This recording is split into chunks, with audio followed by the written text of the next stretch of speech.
1975-এর 15ই August ভোরে নৃশংসভাবে জাতির জনক বঙ্গবন্ধু শেখ মুজিবুর রহমানকে সপরিবারে হত্যা করে ঘাতক। খুব অল্প সময়ের মধ্যে বঙ্গবন্ধু সহ তার পরিবারের 18 জনকে পৃথিবী থেকে সরিয়ে দেওয়া হয়। সেই বর্বরোচিত হত্যাকাণ্ডে পাষণ্ড ঘাতকদের হাত থেকে রেহাই পায়নি শিশু রাফেল, শিশু বাবু, এমনকি অন্তঃসত্ত্বা বধূ। সেদিনের সেই বর্বরোচিত হত্যাকাণ্ড ঠিক কিভাবে ঘটেছিল?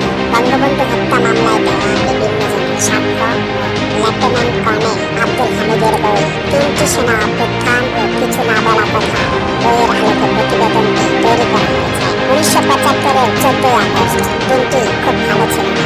রাজধানীর বিভিন্ন স্থানে ছিল খামাখাই উত্তেজনা। পরদিন রাষ্ট্রপতি বঙ্গবন্ধু শেখ মুজিবুর রহমান যাবেন ঢাকা বিশ্ববিদ্যালয়ের পরিদর্শনে। নিরাপত্তা বাহিনীর কর্মকর্তারা তখন সতর্ক তা নিয়ে, কিন্তু কে জানত সে সময়েই উত্তরপাড়ায় চলছে বঙ্গবন্ধু হত্যার মহড়া। সন্ধ্যা ঘনিয়ে আসার সঙ্গে সঙ্গেই সক্রিয় হয়ে উঠল সেনাবাহিনীর 2nd রেজিমেন্টের কামানবাহী শক্ত যানগুলো। রাত 10টায় বেঙ্গল ল্যান্সারের T-54 ট্যাঙ্কগুলো রাজকীয় ভঙ্গিতে জড়ো হলো বিমানবন্দরের বিস্তীর্ণ বিরান মাঠে। জড়ো হলো 18টি কামান ও 28টি ট্যাঙ্ক। রাত 11:30টায় জড়ো হলো মেজর তালিম, মেজর নূর, মেজর হুদা, মেজর শাহরিয়ার, মেজর পাশা, মেজর রাশেদ সহ ঘাতকরা। 15 আগস্টের প্রথম প্রহর রাত 12:30টায় পরিকল্পনা ব্রিফিং করে মেজর তখন ভোর 5:15। আক্রান্ত হয়েছে ধানমন্ডি, চারদিকে ছুটেছে বুলেট। ভোর 5:10 বিশাল মুসলিমউদ্দিন 2 ট্রাক সৈন্য নিয়ে উপস্থিত হয় ধানমন্ডির শেখ মনির বাসায়। প্রতিদিনকার অভ্যাস মতো তখন ঘুম থেকে জেগে উঠেছেন শেখ ফজলুল হক মনি। ড্রয়িং রুমে বসে পড়ছিলেন পত্রিকা। খোলা দরজা দিয়ে শটান ঢুকে পড়ে মসলেম।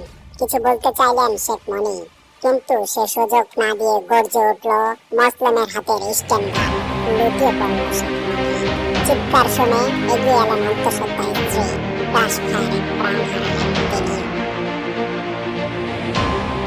শেষ লক্ষ্য সেই 677 নম্বর বাড়িটি। তখন ভোর 5:30। পুরো অপারেশন শেষে ঘাতকদের ভিড় ধানমন্ডির 32 নম্বর সড়কের বঙ্গবন্ধুর সেই 677 নম্বর বাড়ির গেটে।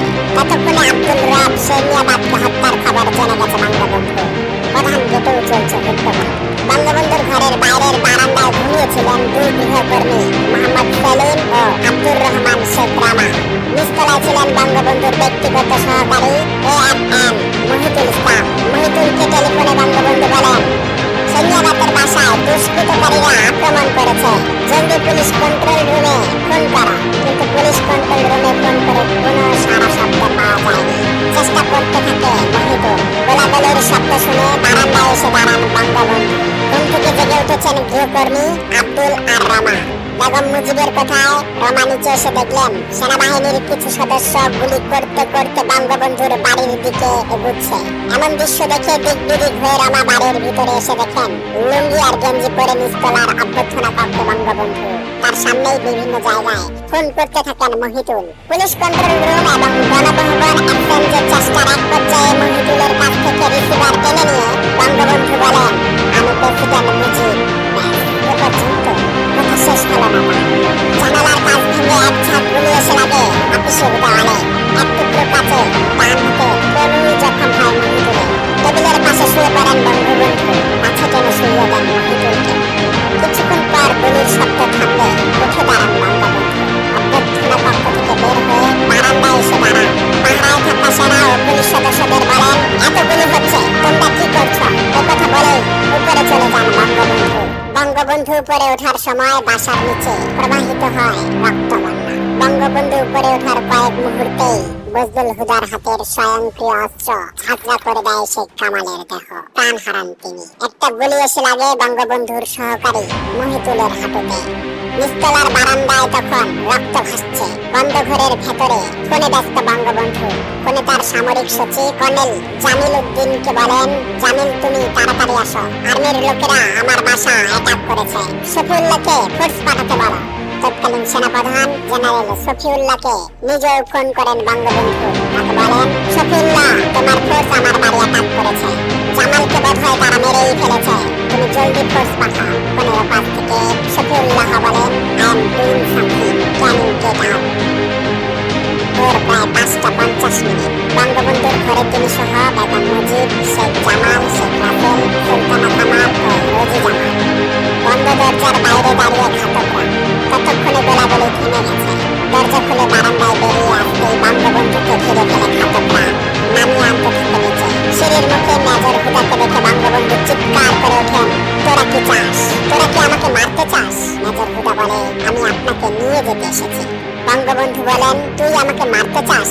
কামাল কোথায়? তোরা কামালকে কি করেছিস?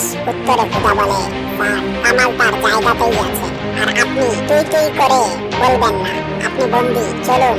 এবার গর্জে উঠলেন বঙ্গবন্ধু, কি তোদের এত সাহস? পাকিস্তানি আর্মিরা আমাকে মারতে পারেনি। আমি বাঙালি জাতিকে ভালোবাসি, বাঙালি আমাকে ভালোবাসে, কেউ আমাকে মারতে পারে না। সিঁড়ির মাঝে মাঝে এসে দাঁড়াতেই সিঁড়ির নিচে অবস্থান নেয় বজলুল হুদা ও মেজর নূর। নূর কিছু একটা বললে সরে দাঁড়ায় মহিউদ্দিন। সঙ্গে সঙ্গে গর্জে ওঠে হুদা ও নূরের হাতের স্ক্যান্ডা। 8টি গুলি ঝাঁঝরা করে দেয় বঙ্গবন্ধুর বুক ও পিঠ। বিশাল দেহি মানুষটি ধপাস করে পড়ে যায়